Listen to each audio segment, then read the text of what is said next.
김태현의 정치쇼 오늘 월요일 2부 지금부터는 이분과 함께 하겠습니다. 전원책 변호사와 함께하는 전원책의 비책 시간입니다. 안녕하세요. 예, 안녕하세요. 전원책입니다. 유튜브로 이거 뭐라고 읽어야 되나?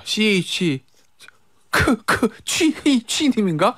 정치쇼 오는 이유는 전원책님 보러 온답니다. 감사합니다. 네. 이분께 저희 이메일로 연락처 남겨주시면 커피 쿠폰 보내드릴게요.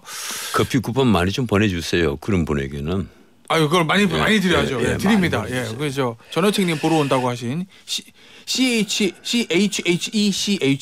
보내드리고 오늘 짚어볼 주제가 많은데요. 요거부터 좀 보죠. 어제 있었던 속보 하태경 의원의 서울 출마. 이거 어떻게 보셨어요? 왜냐면 이게 이제 뉴스가 된 게 사실은 하태경 의원의 지역이 부산에서도 해운대. 사실은 국민의힘에게는 굉장히 좋은 지역이거든요. 해운대 갑이죠. 네, 해운대가. 예. 해운대 이제 신시가 짓는 그쪽입니다. 예, 원래는 해운대 기장이었는데 네. 또 그 선거구를 조정하면서 그랬는데 정치인이요. 네. 절대 스스로 죽는 길을 걷지 않습니다. 예, 정말 따뜻한 홈그라운드 해운대 갑을 놓아두고 네. 하태경 의원이 뭐 그렇게 애국지사 같은 열정을 가지고 희생정신을 발휘해야 되겠다 이래서 나는 서울로 가겠습니다. 스스로 이렇게 했겠어요? 아니잖아요. 그렇죠. 이미 그 여러 언론에 네. 아니 본인의 결단이 아니 이미 그 기자들이 취재를 들어가 보니까 약간씩 말이 나오는데 네. 예컨대 해운대 갑을 노리는 실력자들이 너무 많다. 특히 윤석열 대통령과 가까운 분들이 매우 많다. 뭐 예를 들자면 그 대통령실 출신이고 해수부 차관을 하고 있는 박성훈 차관. 예. 거기다가 지금 평동 자문회의 사무처장을 하고 있는 석동현 전 검사장. 예전에 아마 지난 선거 때 하태경 의원하고 공천 경쟁에서 예. 그리고 석동현 졌죠. 그 처장 같으신 분은 대통령과 한 40년 그 막연간직이라고 그러잖아요. 예. 근데 아직도 그 국회에 나가고 싶다는 그런 그 뜻을 품고 있단 말이에요. 자, 이러다 보니까 하태경 의원 쪽에 누군가가 8월 말에 예. 누군가가 당신 서울로 가라. 이렇게 조정을 한 것인데 보이지 않는 손이 있다는 거예요. 인비지블 핸드. 보이지 않는 손. 제가 영어를 써서 정말 죄송합니다만 공천관리위원회도 만들어지기 전에 보이지 않는 손이 있다.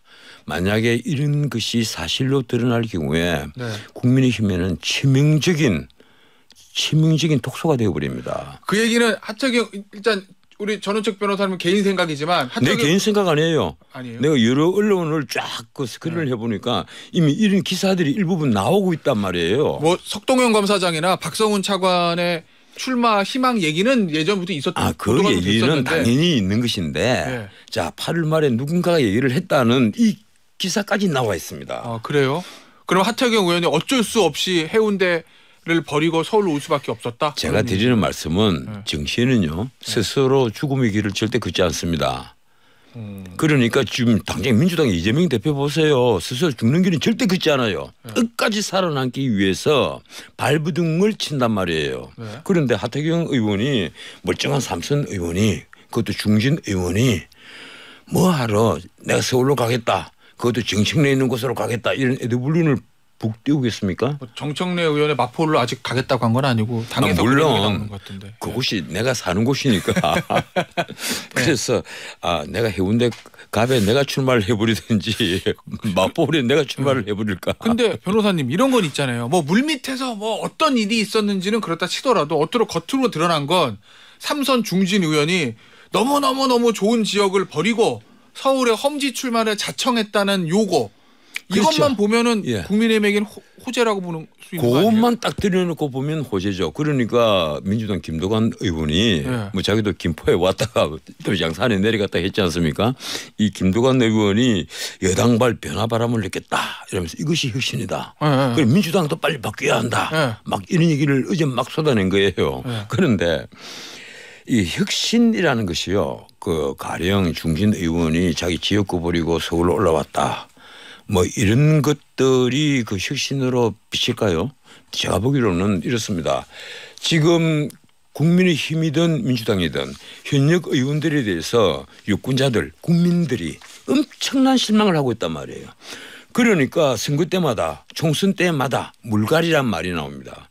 국회의원이 물고기가 아닌데도 물갈이를 해야 된다. 계속 이런 말을 한단 말이에요. 네. 그래서 가령 지난 선거에 보면 그 국민의힘 같은 경우에는 대구 같으면 절반 이상이 바뀐 거예요. 그 12석 중에 7석이 초선 의원이고 그리고 경부만 하더라도 13석 중에 7석이 초선이에요. 홈그라운드인데도 그렇게 물갈이를 하지 않으면 민심을 얻지를 못할 지경이 됐단 말이에요.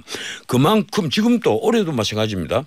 대구 지역에 그 나오는 신문들 쭉 보면요. 그리고 뭐 부산 지역에 나오는 부산일보 이런 신문들 쭉 보면 칼럼을 읽어보면요. 섬찟섬찟합니다. 이거 물갈이 하지 않으면 아마 국민의힘은 여기서 밀릴 것이다. 필패할 것이다. 이런 칼럼들이 막 쏟아져 나온단 말이에요. 그러면 어떤 삶을 바꿔야 되겠느냐. 지금처럼 예컨대 이번에 그 나는 그 국민의힘 또 정체성을 그 제대로 세우지 못했기 때문에 기회를 또 잃었다는 생각을 하는데 정체성을 제대로 세워놓고 거기에 합당한 3040 전문직들 젊은이들 말이에요. 네. 전문직들 그리고 한 50대 같으면 실물 경제인들 실물 경제를 아는 책상 물림들 말고 관료 출신들 말고 대학 교수들 말고 실제 사업을 해보거나 실물 경제를 제대로 이해를 하고 있는 사람이 정치판에 들어와야만 민생을 압니다. 민생을 해결한단 말이에요. 나는 지금 국민의힘에 제일 부족한 것이 바로 실물 경제를 제대로 알고 있는 그런 사람이 없다. 내가 이번에 눈을 부릅뜨고 찾아봐도 없어요. 그런데 그건 민주당도 마찬가지입니다. 민주당도 없어요. 민주당도 어떻게 보면 전부 다 그 운동이나 하든 운동권 그래 겉도는 사람들이에요. 국민의힘은 책상 물림들 문자 그대로 온실속 화초들 이러니까 국민들이 보면 답답하단 말이에요. 4년이 지나봤는데 역시 그 사람이 그 사람이더라. 왜 못 바꾸느냐. 그래서 나는 김두관 식으로 예컨대 뭐 지역에서 3선 4선한 중진이 서울에 올라와서 험지로 간다. 이것이 혁신이 아니라 그 비어낸 자리를 누구로 채우느냐. 제대로 사람을 교체를 할 때는 나는 우리가 우세한 지역에는 제대로 사람을 교체를 해야 합니다. 그 앞서 전현책 변호사가 좀 걱정하시는 부분이 있었잖아요. 예를 들어 하태경 의원이 서울을 빠지고 해운대가 비었을 때 거기를 그러면 지금 얘기하신 것처럼 뭐 3040 전문직이나 50대 실물 경제를 아는 참신한 사람을 발굴해서 거기를 공천을 주는 게 아니라 만약에 소위 말하는 대통령이랑 아주 가까운 사람들이 가면 더 역효과가 날 수 있다 이런 얘기신가요? 내 말이 바로 그 말인 게요. 지금 어떤 말이 나옵니까? 시사를 다루는 그 잡지들 쭉 살펴보면요. 정말 황당한 얘기들이 많이 나와요. 그중에 대표적인 것이 윤석열 대통령은 지금 정치판에 자기 세력이 없다. 그래서 아마 이번 총선을 통해서 자기 세력을 만들려고 할 것이다. 그게 이제 비유를 하기를 문재인 전 대통령이 청와대에 있는 사람들을 왕창 민주당에 보내서 국회의원으로 만들어서 교섭단체 이상의 세력을 만들어 놓았기 때문에 지금 저렇게 안전한 것 아니냐. 저도 그 기사 봤습니다. 예, 이런 얘기를 한단 말이에요. 그래서 윤 대통령도 지금 행정관 30명을 내보낸다 하다가 그게 40명으로 늘어났습니다. 나는 그래서 윤석열 대통령에게 감히 말씀을 드리는데 제발 그런 욕심 좀 부리지 마라. 우리나라 역대 대통령들이 가장 망하는 것이 왜 망하는지 압니까? 모르죠. 18년 동안 집권을 했던 박정희 전 대통령과 경쟁을 한단 말이에요. 나도 박정희 대통령처럼 이름을 남기고 싶다. 역사책에 이름을 남기고 싶다. 그래서 내 사후라도 국민들에게 존경받고 싶다. 이런 야심을 가지고 있으니까 5년 동안에 그렇게 밀어붙이려고 하다 보니까 무리수가 오고 그리고 쉽게 말하면 만기칠람을 하려고 덤비들고 참모들 얘기도 제대로 듣지 않고 일종의 폭정이라는 말이나 듣고 내가 보면 황당해요. 전혀 폭정하는 것도 아닌데 폭정이라는 얘기나 듣고 있고 말이야. 왜 그런 모든 얘기가 하면 대화를 해서 밀어붙이는 것이 아니라 대화 없이 밀어붙이니까 폭정이란 말이 나오는 거예요. 그래서 나는 윤 대통령께서 이번 총선에 내 세력을 만들고 싶다. 이런 욕심은 제발 좀 버렸으면 좋겠다. 그걸 만약에 고집을 하시면 잘못하면 이 총선에서 망하고 윤 대통령도 정말 어려우신다. 그러지 마시고 모든 걸 나는 오히려 대통령실 용산 대통령실에서 관장하려 하지 말고 당에 맡겨놓고 가급적 대통령실에는 참모들, 특히 참모들이라는 게 비서들이잖아요. 네. 비서들을 국회에 내보내려고 하지 마라. 그게 선진 민주주의에서는요. 가령 백악관에서 뭐 선거 있다고 해서 백악관에 있는 비서들 왕창 나갑니까? 그런 일 없잖아요. 예. 알겠습니다. 자, 그러면은 자연스럽게 우리 그 얘기 좀 해봐야 될 것 같은데, 강서구청장 보궐선거 있잖아요. 지금 판세 분석 이런 건 안 됩니다. 선거 이틀 남았기 때문에.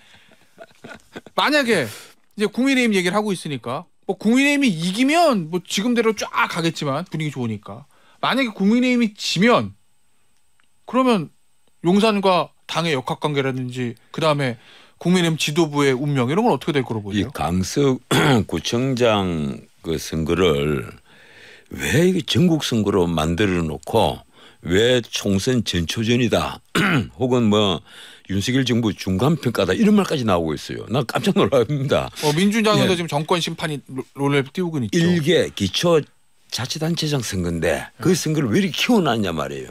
처음에 국민의힘도 똑같은 책임을 져야 될 겁니다. 이 중진 그 정치인들 거기 투입을 시켰잖아요. 안철수, 나경원. 뭐 메머드 선대위를 꾸렸다. 예, 이렇게 언론에 보도는 당시 됐어요. 의지만 하더라도 당 지도부 총출동을 했지 않습니까? 예.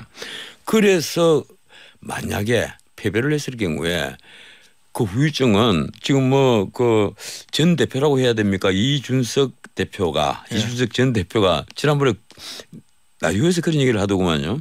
아마 비대위 만들어질 거다. 이 얘기를 하던데 지금 벌써 여러 신문에 만약에 패배를 하면 김기현 대표가 물러나야 될 것이고 비대위가 만들어질 것이다. 아니 강서구청장 보궐선거에서 패배한다고 해서 당대표가 물러난다는 것 자체가 얼마나 웃기는 얘기예요. 그런데 그런 말들 지금 하고 있단 말이에요. 그럴 정도로 이 선거의 비중을 띄워 올려버린 거예요. 만약에 내가 당대표였다면 나는 중지를 모아서 김태우 후보를 오히려 글쎄요. 멀리서 청민 지원을 하면 청민 지원을 하지 네. 이런 식으로 그 당식으로 움직이지는 않았을 겁니다. 그리고 김태우 후보를 위주로 한 지역 개발 뭐 이런 걸로 갔어야 된다. 그렇게 갔어야죠. 그리고 지금 이재명 대표도 마찬가지예요. 자기가 뭐 그 지원 유세를 나가려다가 그걸 포기를 했던데 그쪽에도 만약에 선거에서 패배를 하면 어떻게 되겠어요? 그러니까 이제 민주당은 패배하면 이재명 체제로는 절대로 총선 못한다. 이 말이 비명계뿐 아니라 친명계도 쏟아져 나옵니다. 왜 그런가 하면요. 지금 수도권 그 121석 중에 그 민주당이 차지하고 있는 100석 넘는 의석은 대부분 다 현역들이잖아요. 지금 현역들이고 이런데 이 사람들 거의 다 공천을 그대로 받는다고 봐야 됩니다. 가령 뭐 김남국처럼 이제 9시 된 분 있지만은 대부분 다 공천을 그대로 받는다고 봐야 되거든요. 그럼 이 사람들은 지금 왜 초조한가 하면 이재명의 사법 리스크 여기에 당에 같이 휩쓸려 가는데 굉장히 불안한 거예요. 이대로 가서 야 이재명 우리 대표의 그 리스크가 그대로 우리에게 당의 리스크로 그대로 와버리면 우리는 꼼짝 못한다. 표 떨어지는 소리가 들린다는 얘기가 얼마 전에도 있었단 말이에요. 네. 이러니까 아마 이번에 그 김태우 후보가 당선이 된다면 민주당에 엄청난 파장이 올 겁니다. 제가 보기로는 이재명 대표 체제에 대한 비명계뿐 아니라 친명계에서 더 많이 들고 일어날 거예요. 당대표 좀 물러나십시오. 공천권 포기하십시오. 예? 물러나라. 그래서 우리야말로 비대위를 만들자. 민주당이야말로 정말 비대위가 만들어질 수밖에 없는 환경이 될 겁니다. 알겠습니다. 다음 주에 출연하실 때는 선거 결과가 나와 있을 테니까 선거 진 쪽의 미래에 대해서 얘기를 좀 다음 주에 해보도록 하고요. 이 얘기 좀 해볼게요. 변호사님. 기획여가부 장관. 윤석열 대통령이 기획여가부 장관 임명을 해야 됩니까? 아니면은 철회를 해야 됩니까? 오늘 그 조중동 보수신문 중에 한 신문이 사설에서 이 기명을 포기하라는 식으로 이미 사설이 하나 나봤죠. 신문에서 그럴 정도의 사설이 나올 것 같으면 보수 신문에서요. 예, 그럼요. 신문 스크린 안 하고 오셨어요. 다 하죠. 예, 근데 사설 안 푸시는구나. 말씀하시길래 제가 시청자분들의 이해를 돕기 위해서. 근데 이제 보수 신문 중에 한 신문이 그렇게 사설을 썼던데 그럴 정도 같으면요. 문제가 있다 이런 얘기예요. 나는 그런데 어떤 문제가 있느냐. 나는 세 분하고 다 친해. 이번에 그 새로 개각 발표된 네. 세 분하고 다 친한데 그 세 분에 대해서 다른 방송에서 이런 평가를 했습니다. 감동을 주지 못하고 있다. 국민들에게. 이번 개각 명단은 감동을 못 준 것은 사실이다. 왜 그런가 하면 세 사람이 없고 그나물의 그 밥이라고 역시 우리가 늘 생각할 수 있었던 사람들. 그 사람들을 임명을 했기 때문에 감동을 못 줬다 이랬는데 뭐 신원식 장관이라든가 유인촌 장관 같은 경우는 임명이 됐는데 이 김행 같은 경우는 아주 사소한 문제, 돈에 얽힌 문제가 계속 나왔단 말이에요. 이게 돈에 얽힌 문제가 계속 나오고 그게 투명하게 아주 그 증명이 되지 않으면 국민들이 정말 실망합니다.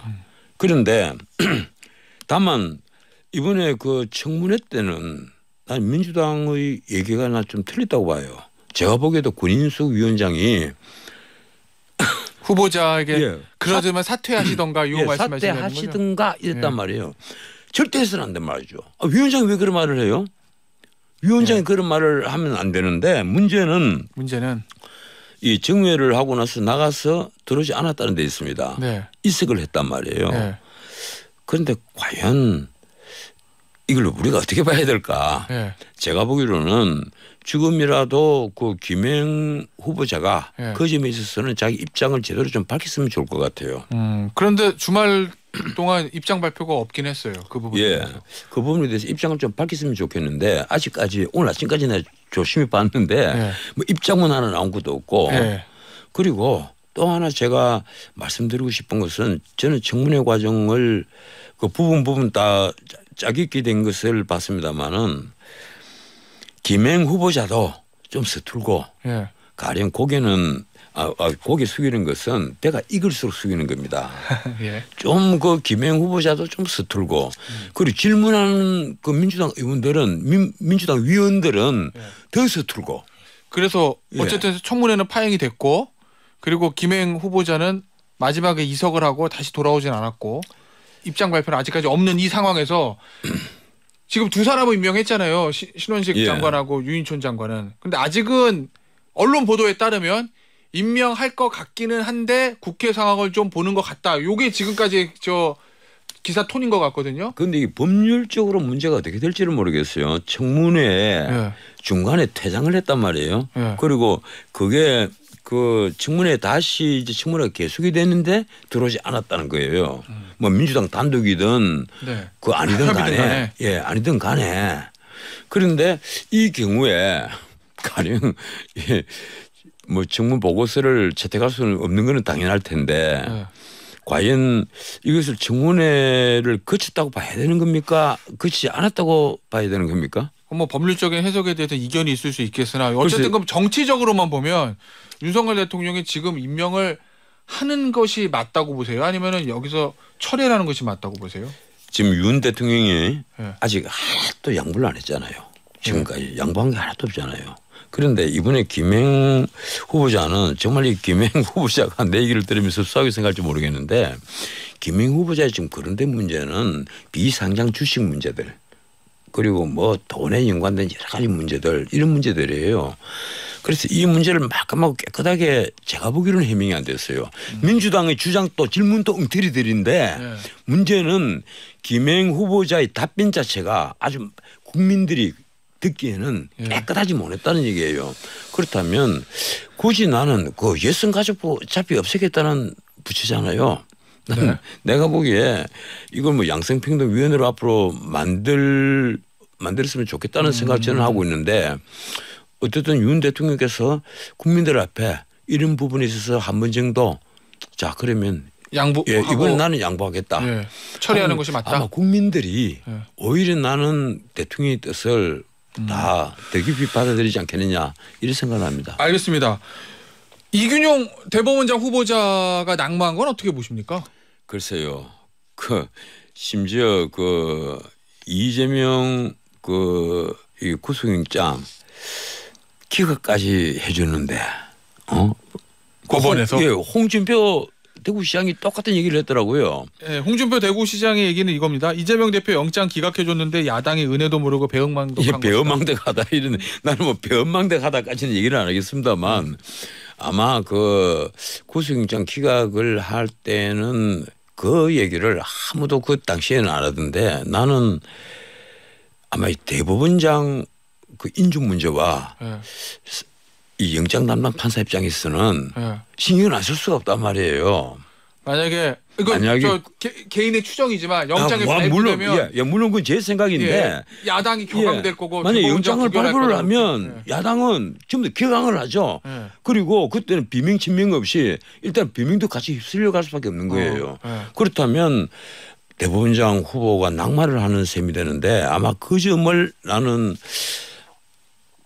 유창원 판사가 좀 생각했지 않을까. 가능성을 이제 개인 의견으로 제기하신 그런가 겁니다. 네. 그렇지 않고는 그 기각 결정문 있잖아. 800자 되는 그 결정문을 내가 꼼꼼히 읽어보니까 자, 그런데 어쨌든 솔직히 비문이 너무 많고 말도 되지 않은 그리고 법률가로서는 절대 쓸 수 없는 표현이 있고 그래서 제가 무척 화가 났어요. 만약 이걸 판사가 아마 다른 뜻 없이 그런 식으로 해서 기각을 했다 그러면 이 판사는 정말 내가 경멸할 겁니다. 야, 근데 어쨌든 기각이 되고 지금 인준도 부결됐어요.